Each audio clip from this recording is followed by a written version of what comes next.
노르웨이는 북유럽의 스칸디나비아 반도에 위치한 나라로 아름답고 평화로운 풍경으로 유명합니다. 이 나라는 세계에서 가장 행복하고 안전한 나라 중 하나로 꾸준히 선정되고 있습니다. 하지만 노르웨이에는 독특한 점들도 많이 존재합니다. 예를 들어 국민의 소득이 공개되며 세계에서 가장 호화로운 감옥이 존재하고 심지어 어떤 지역에서는 사망하는 것이 불법이기도 합니다. 지금부터 이 독특하고 아름다운 북유럽 국가의 28가지 이상한 사실들을 함께 알아봅시다. 신우권 세계에서 가장 호화로운 감옥의 삶. 노르웨이는 범죄율이 낮은 나라로 2018년에는 단 29건의 살인사건만 기록되었습니다. 하지만 이 나라의 교정 시스템은 세계적인 모델로 꼽히고 있으며 노르웨이의 폭넓은 사회 안전망, 연금 및 교육 혜택 포함, 이 수감자들이 수감 중과 출소 후에 재활할 수 있도록 도와줍니다. 노르웨이의 수감자들은 하루에 약 7.60달러, 미국 달러 기준의 수당을 받으며 이를 저축하거나 교도소 내 매점에서 사용할 수 있습니다. 할덴 교도소는 자작나무와 소나무로 둘러싸인 곳에 위치해 있으며 수도 오슬로에서 자동차로 약 4시간 거리입니다. 약 200명의 수감자가 있으며 그중 절반은 살인, 강간, 폭행 등 폭력 범죄로 유죄 판결을 받은 사람들입니다. 할덴 교도소는 세계에서 가장 안전하면서도 인간적인 교도소로 간주됩니다. 약 8m 높이의 콘크리트 벽 안쪽에는 놀라울 정도로 평화로운 환경이 펼쳐져 있습니다. 수감자들은 개인 옷을 입을 수 있으며 시설 내를 자유롭게 이동할 수 있습니다. 자연광과 신선한 공기를 손쉽게 접할 수 있는 것도 특징입니다. 노르웨이에서는 교도관들이 수감자들과 함께 식사를 하며 출소 후에는 지역사회에 재통합될 수 있도록 돕는 프로그램에 참여합니다. 수감자와 교도관 간에는 일종의 친구 같은 관계가 형성되며 출소 시에는 교도관이 자신의 개인 전화번호를 건네주며 도움이 필요하면 연락해라고 말해줍니다. 15번 모든 사람의 소득과 자산이 공개됨. 노르웨이의 모든 국민은 매년 세금 신고서 중 3가지 항목이 공개됩니다. 연간 소득, 납부한 소득세, 총 자산입니다. 2003년 이전까지는 이 정보가 누구나 자유롭게 검색 가능했지만 지금은 누가 자신의 정보를 조회했는지도 알 수 있게 바뀌었습니다. 이러한 투명성의 목적은 탈세를 어렵게 만들기 위해서입니다. 예를 들어 수입을 적게 신고했는데 최신형 테슬라를 몰고 다닌다면 세무당국이 의심을 갖게 됩니다. 이 시스템 덕분에 노르웨이 언론은 매년 부자 순위나 최고 납세자 명단을 쉽게 보도할 수 있습니다. 14번 노르웨이에서 고양이를 키우는 것이 불법인 곳. 혹시 고양이를 사랑하는 분 계신가요? 댓글로 알려주세요. 하지만 고양이를 키울 계획이 있다면 노르웨이의 스발바르 제도에는 가지 않는 것이 좋습니다. 이 지역에서는 고양이 소유가 엄격히 금지되어 있습니다. 노르웨이의 스발바르 제도에 위치한 바렌츠부르크는 이 지역에서 2번째로 큰 거주지입니다. 한때는 농업, 다양한 행사, 온실, 심지어 수영장까지 갖춘 번창한 마을이었습니다. 이곳의 삶은 세계 어느 도시와 크게 다르지 않았죠. 하지만 1990년대 후반 고양이들은 바렌츠부르크에서 추방되었고 고양이를 사랑하는 사람들도 이 동물을 데려오는 것이 금지되었습니다. 그 이유는 동물 관리에 있습니다. 당국은 이곳에서 고양이들이 광견병이나 에키노코쿠스증과 같은 질병을 퍼뜨릴 수 있고 이는 다른 동물종이나 반려동물에게도 전염될 수 있다고 우려했습니다. 다소 과장되게 들릴 수도 있지만 이것이 고양이가 추방된 주된 이유입니다. 23번 사람이 죽을 수 없는 곳. 노르웨이 스발바르 제도에는 또 하나의 특이한 점이 있습니다. 바로 사람이 죽을 수 없는 곳이라는 사실입니다. 노르웨이 최북단에는 롱이어비엔이라는 특별한 마을이 있습니다.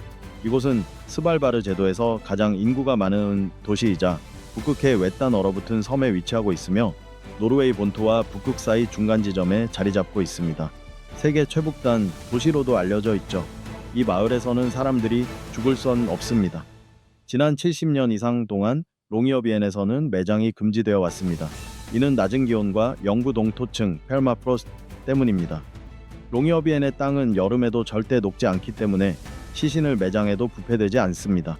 1917년부터 1920년까지 롱이어비엔은 큰 전염병에 시달렸습니다.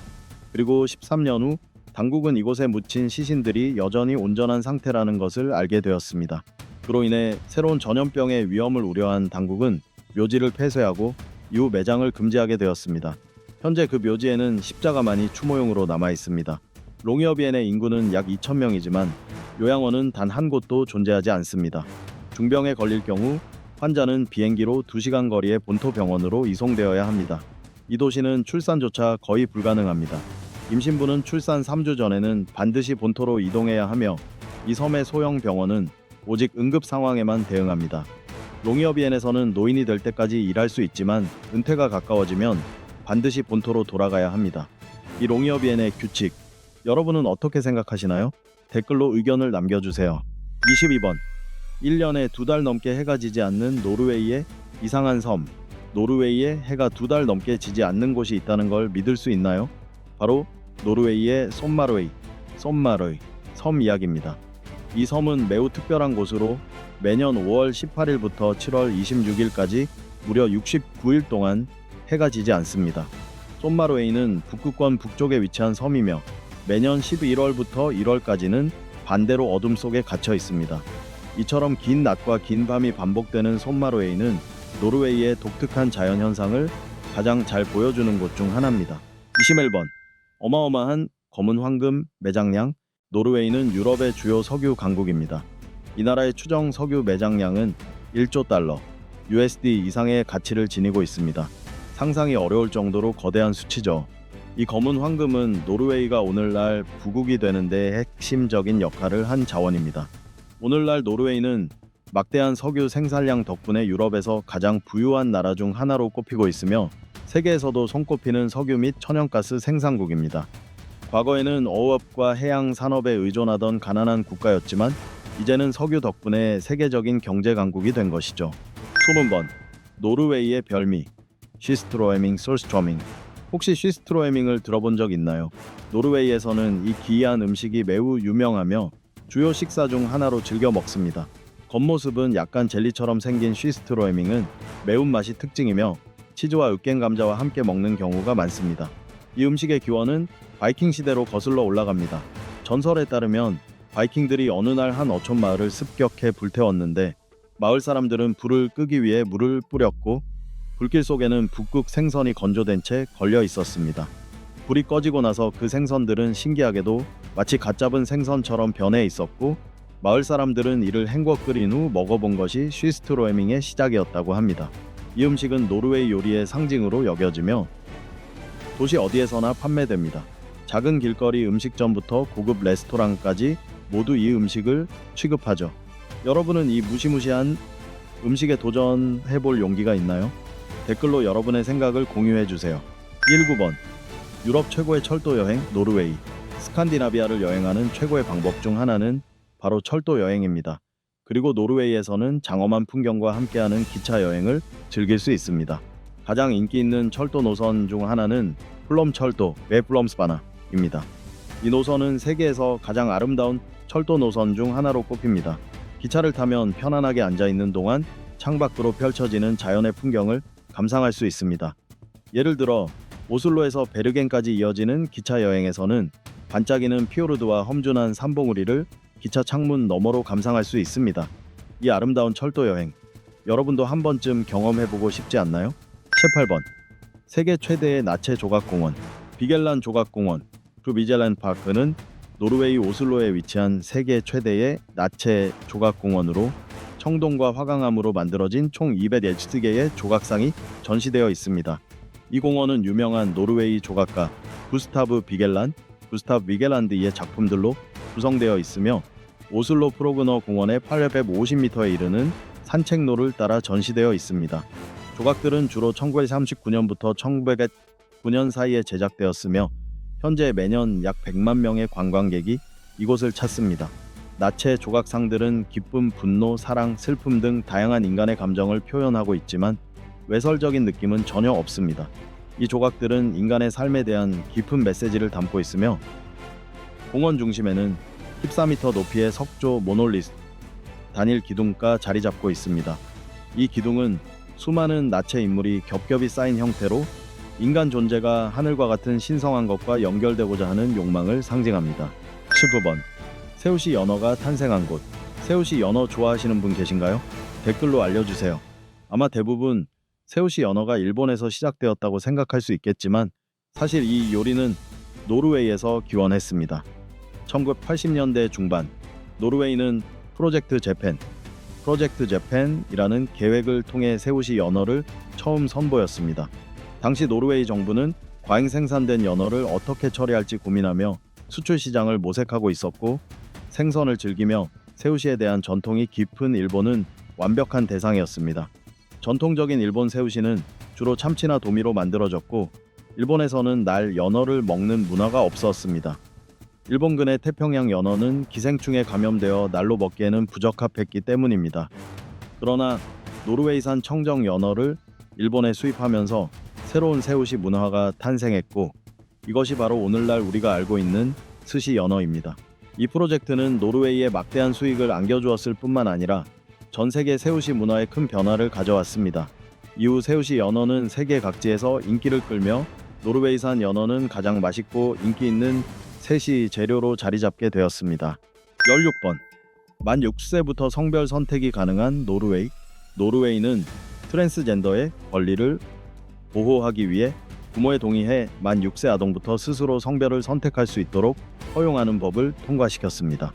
이 새로운 법에 따라 과거처럼 성전환 수술을 5-8년에 걸쳐 받아야만 법적으로 성별을 바꿀 수 있었던 복잡한 절차 대신 이제는 단순히 양식 하나만 작성하고 세금 아이디 번호를 변경하는 것으로 성별 변경이 가능합니다.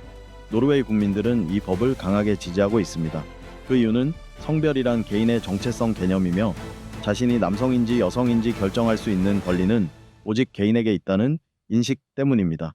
이러한 권리 인정은 노르웨이 사회에 있어서 매우 큰 진보로 평가받고 있습니다. 여러분은 노르웨이의 이 법에 대해 어떻게 생각하시나요? 댓글로 여러분의 생각을 남겨주세요. 19번. 세계에서 가장 긴 도로 터널은 노르웨이에 있다. 놀라운 길이인 24.5km, 약 15마일를 자랑하는 레르달 터널리은 세계에서 가장 긴 도로 터널입니다. 이 터널은 노르웨이 정부가 약 11억 노르웨이 크론의 미화 약 1억 1천만 달러를 들어 건설했으며 레르달과 아울란드라는 두 소규모 지역을 연결합니다. 이 터널은 전 세계적으로 인정받는 설계로 유명한데 운전자들의 정신적 스트레스를 줄이기 위한 다양한 요소들이 반영되어 있습니다. 예를 들어 매 6km마다 동굴형 공간이 있어 단조로움을 깨뜨려주며 내부 조명 시스템은 그야말로 혁신적입니다. 레르달 터널은 어둡기만 한 기존의 터널과 달리 곡선형 구조와 다채로운 조명 색상으로 유명합니다. 조명은 시간대와 외부 빛의 상태에 따라 자동으로 조정됩니다. 본 터널에는 흰색 조명이, 동굴 구간에는 황금빛 또는 초록빛이 추가되어 동이 트는 느낌이나 모험의 감각을 줍니다. 이 모든 것이 운전자가 20분간 이어지는 긴 터널을 지나는 동안 졸음이나 집중력 저하를 방지하기 위한 것입니다. 또한 각 차선 중앙에는 운전자의 주의력을 높이기 위한 럼블 스트립, 울퉁불퉁한 노면이 설치되어 있으며 양쪽 입구에는 차량 출입을 감지하는 카메라가 설치되어 있어 사고 발생 시 신속한 대응이 가능합니다. 14번. 노르웨이는 러시아와 국경을 맞대고 있다. 노르웨이는 단 하나의 도로만을 통해 러시아와 연결되어 있지만 이 두 나라 사이의 육로 국경은 약 109km, 120마일에 달합니다. 노르웨이 사람들은 종종 연료가 저렴한 러시아로 차를 몰고 넘어가고 반대로 러시아 사람들은 노르웨이의 키르케네스디에서 품질 좋은 물건을 사기 위해 넘어옵니다. 국경 대부분은 강을 따라 형성되어 있으며 울창한 숲을 가로지릅니다. 노르웨이 측에는 밝은 노란색 기둥이, 러시아 측에는 빨간색과 초록색 줄무늬 기둥이 국경을 표시하고 있습니다. 이 외진 지역을 하이킹하다 보면 국경을 넘었다는 사실을 눈치채지 못할 수 있으므로 주의가 필요합니다. 자칫하면 무단으로 타국 영토에 진입하게 될 수도 있으니까요. 13번. 노르웨이에는 헬이라는 마을이 있다. 믿기 어렵겠지만 노르웨이에는 실제로 헬이라는 이름의 마을이 존재하며 1000명이 넘는 주민이 이곳에 살고 있습니다. 이 작은 마을은 트로네임 국제공항에서 도보로 갈 수 있을 정도로 가까우며 자체 기차역도 보유하고 있습니다. 이 기차역은 현재 하나의 관광 명소로도 자리 잡고 있죠. 겨울에 이곳을 찾는 방문객은 영하 25도까지 떨어지는 혹한 속에서 Welcome to Hell, 지옥에 오신 것을 환영합니다 이라는 간판을 보게 됩니다. 이곳의 겨울 평균 기온은 영하 3.9도이며 최저 기록은 영하 25도입니다. 지역 주민인 잉빌 오베르모에 잉빌드 오버무에 따르면 이 마을은 거의 1년 내내 얼어붙어 있다고 합니다. 그래서 지옥도 얼어붙는다. Hell Frozen Over는 말이 실제로 사용되는 유쾌한 농담이 되었죠. 흥미로운 점은 마을 이름을 활용한 언어 유희를 주민들이 매우 즐긴다는 점입니다. 예를 들어 지옥의 다리 The Bridge from Hell, 지옥의 호텔 The Hotel from Hell, 지옥의 공항 The Airport from Hell 등 온갖 것에 헬리라는 이름이 붙습니다. 1990년 이 마을 출신의 모나 그루티가 미인 대회에서 우승했을 때 언론은 그녀를 지옥에서 온 미녀 The Beauty Queen from Hell 이라고 소개하기도 했습니다. 여러분은 노르웨이의 헬 마을에 대해 어떻게 생각하시나요? 댓글로 남겨주세요. 7번 유럽에서 가장 큰 야생 술록무리. 아마 북극에서 가장 큰 야생 술록무리가 살 것이라 생각했을지도 모르지만 실제로 유럽 최대의 야생 술록무리는 노르웨이의 하르단게르비다에 살고 있습니다. 이곳은 유럽에서 가장 넓은 산악 고원으로 광활한 평원, 울창한 계곡, 험준한 산, 외딴 빙하, 폭포, 그리고 숨막히는 피오르드가 펼쳐지는 지역입니다. 겨울철이 되면 야생 술록의 수는 약 2,500마리에 달하며 이 중 최대 1,500마리가 하르단게르비다 고원에 서식하고 있습니다. 수세기 동안 야생 술록은 노르웨이 전역을 자유롭게 누비며 살았지만 19세기 후반의 과도한 사냥으로 인해 중앙 남부 노르웨이의 산악 지역으로 몰리게 되었습니다. 11번 치즈 슬라이서는 노르웨이에서 발명되었다. 치즈를 좋아하거나 치즈 슬라이서를 써본 적 있으신가요? 댓글로 알려주세요. 치즈 슬라이서는 1925년 톨 보에르클룬 토어르 비저클룬대에 의해 발명되었으며 지금은 스칸디나비아를 비롯한 전 세계 수많은 주방에서 없어서는 안 될 필수 도구가 되었습니다. 요즘은 미리 썰어진 치즈도 많지만 여전히 많은 사람들이 덩어리 치즈를 구매해 이 치즈 슬라이서를 사용하고 있으며 이 발명품은 무려 100년 가까이 쓰이고 있습니다. 10번 노르웨이 여권은 자외선 아래서 오로라가 된다. 노르웨이 여권을 손에 들면 정말 독특한 경험을 하게 됩니다. 이 여권은 자외선 UV 빛을 비추면 눈 덮인 산 풍경이 아름다운 오로라의 밤하늘로 변신합니다. 노르웨이 여권은 나라의 자연 풍경을 기리기 위해 자수정빛 배경 위에 직선 무늬로 구성되어 있으며 표지에는 현대적인 노르웨이 국장이 금색으로 새겨져 있고 이민자용, 외교관용, 일반 시민용에 따라 흰색, 옥색, 빨간색 등 색상이 다르게 구성됩니다. 가장 독특한 부분은 여권을 자외선 아래 놓았을 때 북극광, 오로라의 이미지가 나타나며 환상적인 무늬를 만들어내는 점입니다. 이 오로라 디자인은 여권 소지자에게 신비로운 감각을 주며 노르웨이 자연의 아름다움을 상징적으로 담고 있습니다. 9번 노르웨이의 첫 국왕은 바이킹이었다. 노르웨이의 첫 번째 왕은 바로 바이킹 전사였던 하랄드 페어헤어였습니다. 그는 10살의 아버지 할브단 더 블랙의 뒤를 이어 왕위에 오르며 당시 스칸디나비아에서 가장 뛰어난 전사이자 지도자 중 한 명으로 평가받았습니다. 하랄드 왕은 노르웨이 전역에 대한 주권을 처음으로 주장한 국왕이 되었으며 노르웨이 통일의 상징적인 인물로 남아 있습니다. 8번 노르웨이에서 오로라를 사냥할 수 있다. 오로라, 북극광을 보고 싶은 분 계신가요? 댓글로 남겨주세요. 노르웨이는 세계에서 오로라를 관측하기 가장 좋은 장소 중 하나로 손꼽힙니다. 북부 노르웨이는 이른바 어우로랄 오벌 또는 오로라 존 안에 위치해 있습니다. 이 지대는 오로라가 자주 그리고 강하게 나타나는 지역으로 알려져 있죠. 오로라를 보기 위해서는 겨울철에 북쪽으로 가는 것이 가장 좋습니다. 떠나기 전에 날씨를 꼭 확인하세요. 오로라 관측을 도와주는 앱도 있으니 활용하시면 좋습니다. 또한 빛공해가 적은 곳으로 가야 하므로 도시나 마을에서 멀리 떨어진 외딴 장소를 추천합니다. 예를 들어 로포텐 제도, 로포텐 아일랜드, 트롬소의 트롬서, 스발바르 등은 오로라 관측의 최적의 장소로 알려져 있습니다. 그리고 진짜 오로라를 보고 싶다면 밤늦게까지 깨어 있어야 합니다. 가장 좋은 관측 시간은 보통 밤 11시부터 새벽 2시 사이입니다. 7번 세계에서 가장 행복한 나라. 세계 행복 준 보고서 World Happiness Report에 따르면 노르웨이는 세계에서 가장 행복한 나라 중 하나로 자주 언급됩니다. 이 보고서는 노르웨이가 단지 아름답기만 한 나라가 아니라 국민들이 진정으로 행복한 나라임을 보여줍니다. 게다가 글로벌 평화 지수, 글로벌 피스 인덱스 등 다양한 연례 보고서도 노르웨이가 방문하기에 안전하고 평화로운 나라임을 증명하고 있죠.